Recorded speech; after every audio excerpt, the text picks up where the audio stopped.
அனைவருக்கும் வாழ்ந்தனத்தையும் வணக்கத்தையும் தெரிவிச்சுக்கிறோம். என்ன ஆரம்பிச்சிடுமா? ஆரம்பிச்சிடுவோமே.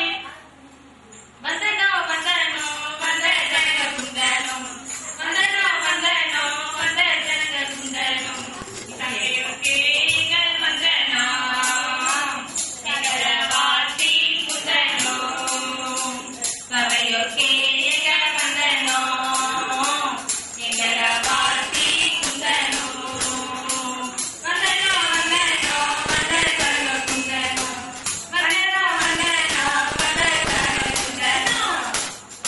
இப்படியாக ஒரு கிரகமா பண்ணணும்னு சொல்லி நம்ம வேதத்துல போட்டிருக்கு. அது போல இந்த நிகழ்ச்சியோட வில்லுப்பாட்டோட ஒழுங்கென்ன? நந்தனங்கள் தான். என்ன ஆரம்பிச்சிடுமா? ஆரம்பிச்சலாமே. சொல்லியே வெள்ளையை பாட, ஆமா வெள்ளையை பாட, சொல்லியே வெள்ளையை பாட, ஆமா வெள்ளையை பாட, வந்தருளா எங்கள் தெய்வமே, தாளந்தத்தோடு ஏழு சந்தங்கள் தாளத்தோடு, தாளந்தத்தோடு ஏழு சந்தங்கள் தாளத்தோடு, ஏசுராஜ கூட்டணீரே வெள்ளையை பாட, ஆமா வெள்ளையை பாட, ஆமா. இப்படியாக இன்றைக்கு நாம என்ன பார்க்க போறோம்னா, 2000 ஆண்டுகளுக்கு முன்பு பிறந்தாரே அவரை பத்தி தான். அண்ணே, 2000 வருஷத்துக்கு முன்னாடி பிறந்தவரை பத்தி இப்ப என்ன பேச்சு? அப்படி கேள்வி ராசாத்தி. 2000 ஆண்டுகளுக்கு பிறந்தாலும் ஒரு வருஷமா இந்த உலக தற்காலத்துக்கு கலந்து கலக்குனாரு. யாருன்னா அவரு? அவர்தான் நம்ம இயேசுசாமி. அப்படியா? சரி, மார்கழி மாசம்னா உங்களுக்கு என்ன தெரிய தோணும்? எனக்கு போட்டி படுத்துதான் தோணும். சரியான தூங்கு முதிங்க. இந்த நிகழ்ச்சியை பார்க்க வந்திருக்க எல்லாருக்கும் நீங்க தூங்கு முதிங்க சொல்லிட்டீங்க. மார்கழி மாசத்துல காலங்காத்தால பூவையும் புல்லையும் பார்க்கும்போது அது மேல இருக்குமே, அது என்னது? பனித்துளி. பனித்துளியா? பூவையும் புல்லையும் பார்க்கும்போது அது மேல இருக்குமே பனித்துளி. அது போலதான் நம்ம இயேசுசாமியோட பிறப்பும். அப்படியா?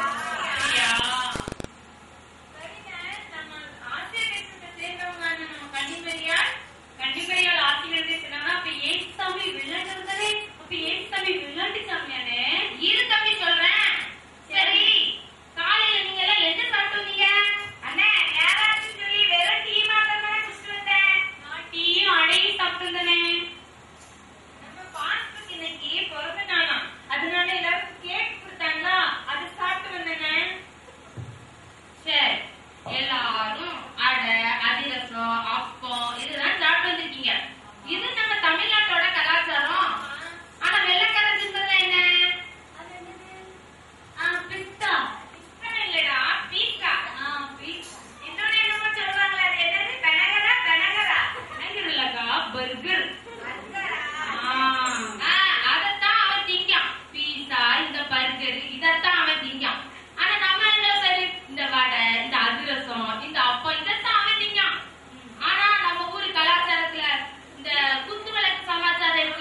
இவங்க கணிதம், உபநிதம் என்ற இந்த